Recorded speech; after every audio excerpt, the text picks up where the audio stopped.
This is a result of many, many years of horrific recruitment decisions, horrific decisions in and out of the club, of ownership, all the way through to managers, through to scouts, through to people who've been in positions that have signed players, and it's all come on top all at once. It's like the perfect storm of absolute rubbish.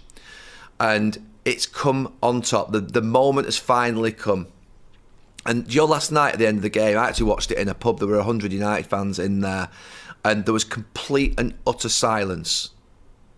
Dejection, people walking out quietly, no people angry, no people, just quiet, like in disbelief at ultimately what they'd just watched, what they'd seen, what they're experiencing, what they're going through. But honestly, I can sit there and say that at the end of the game, I looked up at that television and sort of continued to sit there for probably 5, 10, 15 minutes myself and thought, maybe the club needs this. Maybe they need it. Sometimes you need a clip round the ear in my life. My dad used to say, you need a clip round the ear, son, if you carry on. And you know something, that club needs a clip round the ear, and this is the clip round the ear it needed and it deserves for everything that it's done in this last 10 years. And it's been coming, a series of terrible decisions are coming home to roost, and ultimately we can blame it on 11 players out on the pitch. We can blame it on a manager for his lack of substitutions. Yes, there were things that I think maybe that lots would have done differently last night, that maybe changes should have happened earlier. Garnacho should have been on the pitch earlier. I thought Diallo should have gone to wing back and maybe just throw more at it. Got Xerxes on earlier. Just get more on the pitch, maybe go even to 4 at the back, get Maguire up front early, whatever it is you had to do to make the team more competitive and look like they were sort of going to score a goal. But it never happened. And this has been coming. This has been coming, just full stop. In every single way, it's been coming. The financial issues off the pitch, the PSR issues, the losses that the club are now incurring, the debt that the club's now saddled with, that Jim Ratcliffe spoke to me about on the Oval many months ago, that they were running out of cash. Manchester United, once the richest club in the world, the best stadium one of the best stadiums in this country, well, the best stadium in this country, one of the best stadiums in the world, the best training ground in this country, is now in a situation where it's running out of cash. And that is something that just needs to be, I can't even believe I'm saying that. And now we've got a situation whereby, I think Manchester United today are saying that Ruben Amorim will get £100 million. That's the sort of noise that I'm hearing, that's where they're at. Ruben Amorim is going to stay. Good. That's fine. They're going to give him £100 million. I would probably ask the question, who's going to have to be sold to fund that? There's going to have to be some incoming money, I suspect, to be able to act.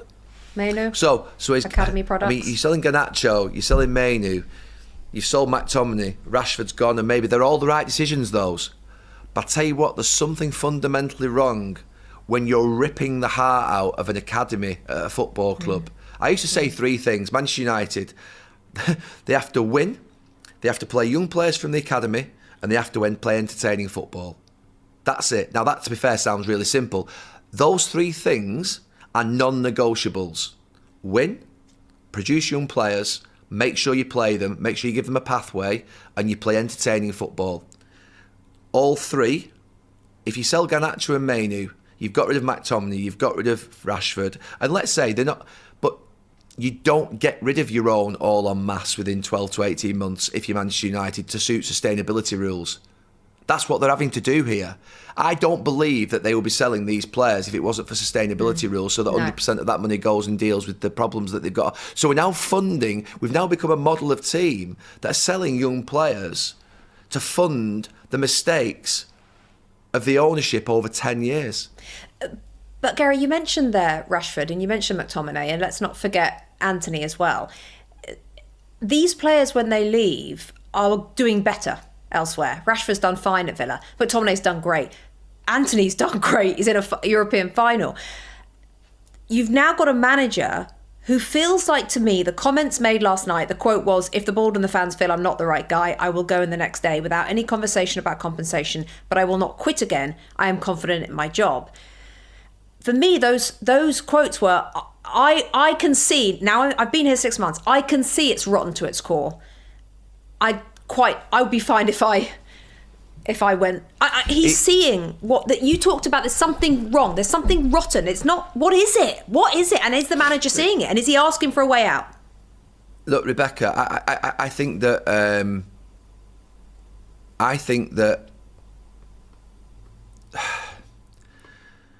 Ruben Amorim is so honest in his press conferences to a point of fault, actually.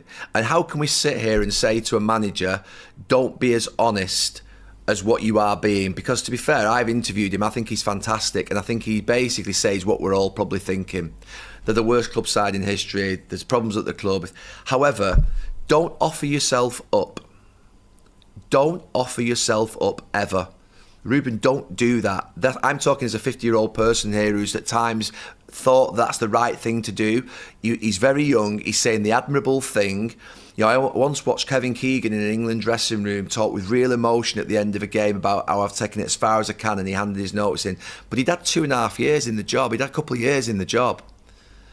Ruben, you've been there 6 months. What does that tell you? Don't offer yourself up.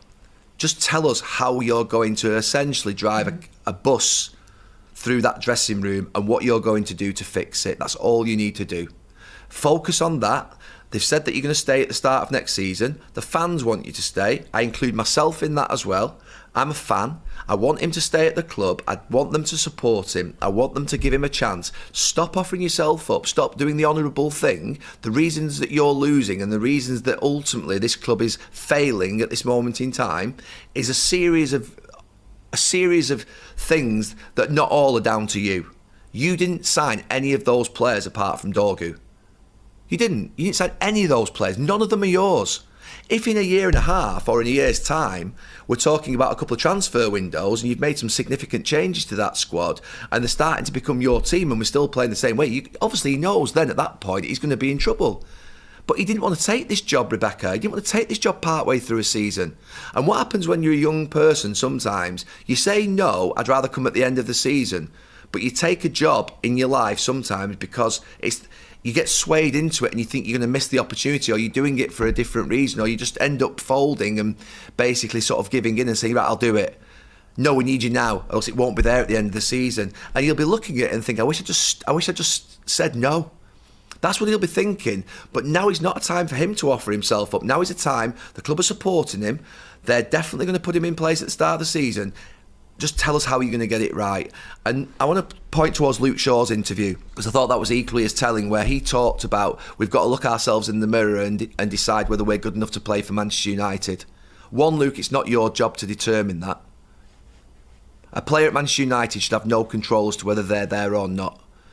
The manager of the football club decides whether you're good enough to play in that football team. He will determine that.